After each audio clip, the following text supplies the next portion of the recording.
Alright guys, just want to do a quick video on the project that I'm doing right now. I'm making 14 rock panel molds, and on the table right now there's two molds. One is completed. This is a mold that we made. Here's the hard mold and here's the rubber, and we made it off of this rubber, which is 84 by 73. The hard mold's back outside. This is just folded up to where I can store it, but currently we had this on the table, this one, 84 by 73, and I cast it out of it just a little bit less. This one is 60 by 50, and I made it a little smaller where I could fit it in my truck and drive down the road. I got an order to take to California pool project that I'm going to be doing. So anyway, I had this rubber with the hard mold on this table. I put this rubber, brushed it in, made it, and then once this was dry, I made the hard mold over it. And you've seen a video now where I'm taking this hard mold off and taking the rubber off. Once I did that, then I laid the hard mold on this table, put the rubber in it, and then I brush coated another rubber to make a reverse mold. And I'm about to make a hard mold on top of it. So this two molds right here. Now, in this area right here, I have, I guess, so we've got two molds here. We've got 10 more molds. So there are 6. So there's 6 molds right here. I doubled up on 5 of them, and 2 of them I just singularly molded. So there's a flat rubber slate that's rolled up, and then I just molded one of these once. So there are 6 over here that I made 12 molds from, and these right here are the actual molds that I have made. There's 12 right here.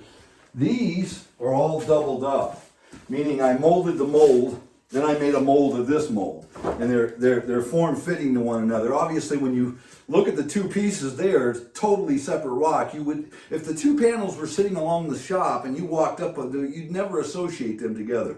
You would not be able to discern that they came from one another. They're just totally different. I like to say they're a mirrored image, but when I say that, I'm not wanting you to think they look identical, because they're the exact opposite. So there are 10 here on the table that are doubled. So five molds have been molded. And then this is just a singular rock panel that we only took one copy of, didn't double it. And then this is a flat slate-like rubber. We use these for making steps, benches, fractures in between rocks. So there's no hard mold needed for this one, because all you do is you lay it on the table and you get a nice flat casting. Now you can also, just as this thing's sitting right now, I could mold this and it would not be flat. I could raise up an end. I could make an L, a corner formation. It's a lot of versatility comes out of this, but this one didn't need a hard mold. So now I'm going to show you the hard molds outside. Now you can see some hard molds there. Those are the original ones that I had for those molds that are over there in the corner. And these are all of the molds that we just made right here. There's 11 of them. And let me see if I can't get this to where it's, there we go. Okay, so this one did not get duplicated. This is just a single one, but you can notice these form fit. Now they're sitting on gravel, so the bottom's not equal, but this is A and B, this is A and B, A and B, A and B. There's 10 that are A and B's to where they're different molds, but these are the hard molds. You put the rubber in, it gives you the formation. So there's 11 right here, 12, I'm sorry, yeah, 11, because the one flat one does not require a hard mold, because we lay it on the table, the slate one. So there's 12, and then this one on the table now in here is going to be the 13, 14 molds. So that's pretty much it. The only other thing I was going to point out is I wanted to kind of give you a little tip. You can see the 3 different colors here. Brand new right here, real yellow. They're yellow, but they're white. This one and those. These were made back in about 04, 05, and they have never been outside, but yet the light that comes in the shop can discolor these. Light is not sun. It's not something you want on your rubbers. It eats the rubber. It'll degrade the rubber. This one here we had on a job, 2 different jobs for about 30 days each. Even though we were covering it with black plastic when they weren't in use, the sun still got at it. You're seeing the backside of the mold. So that tells me that at some point in the time during this project, we had this upside down to where the sun got at it. Because if you look at those to this one's got a lot more sun exposure. It's more orangey yellow.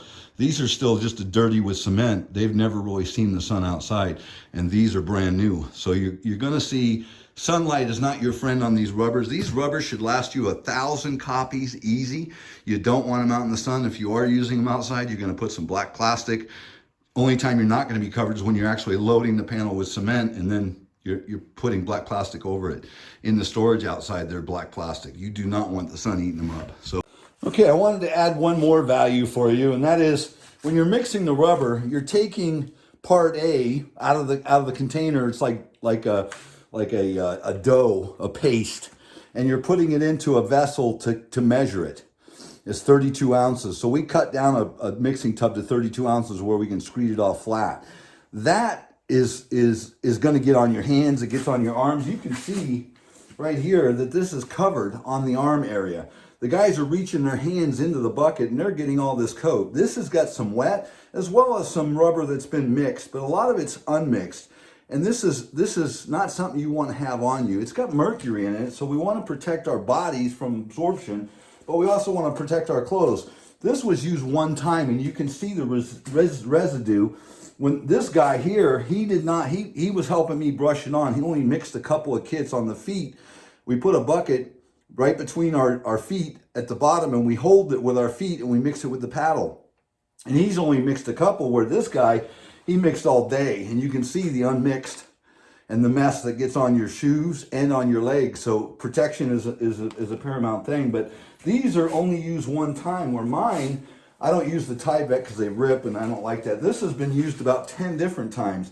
Again, there's a lot of mixed on it where I've touched, some molds, gotten it on my clothes. There's a lot of unmixed on here because I'm touching. This stuff gets all over the place. So if you'll notice on the floor, there is these darker areas here are the unmixed that's gotten cement on it.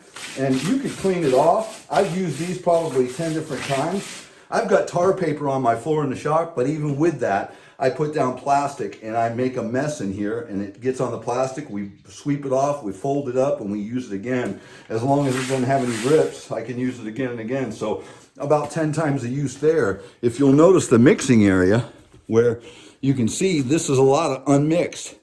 The guy's sitting in the chair mixing, and this is the messy area. And again, protection. You don't want to have a bunch of crap on there. Now, okay, I wanted to give you one more little tip here.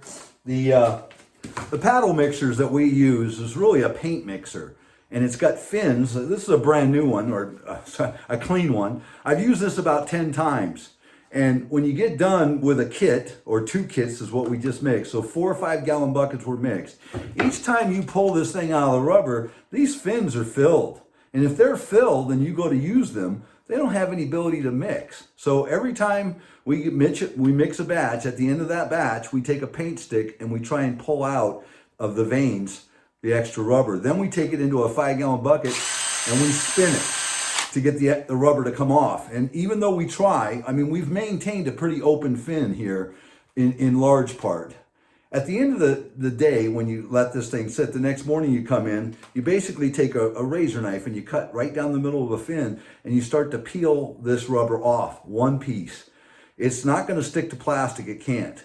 And there's no release agent we put on this. You just peel it off. Now, I did this one the day before, because we've had 3 days of rubber mixing here. We had 12 kits, 12 quits of rubber, and we did 3 days, 2 kits each day. So 4 or 5 gallon buckets, and 3 of us is about a 12-hour day to measure, to mix, and to apply. That's what it takes. So you are noticing some white on here. The pasty part, which these 2 parts, if you have them spilt and on the floor or on your clothes or whatever, and they're not mixed together, they'll forever stay unmixed. Point being taken here. Let me see if I can't get some of this. I've got it on my finger now. It's wet.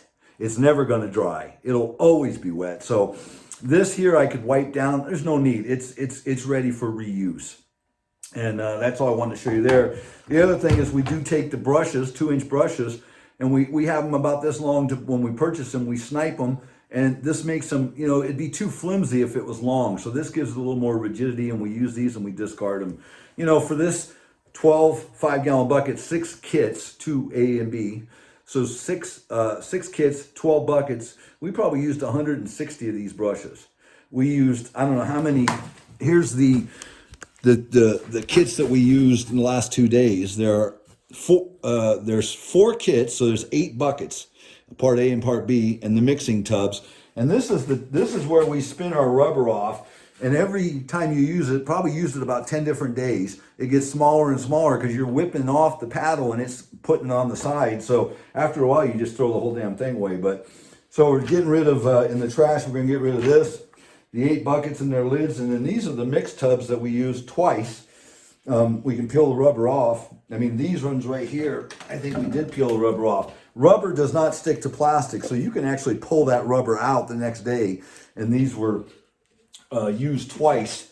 So I'm throwing them away. I'm done with them, you know, and blah, blah, blah. Release agent. That's a 5-gallon can. It took about a gallon to release all these, but I have 2 5-gallon buckets to release at all times. One I'm using, and when I get done with using that and I go to open my new one, I order another one. So I always have a fresh 5-gallon bucket in case I need it. But these are all being discarded because that's garbage. That's all out of the mix.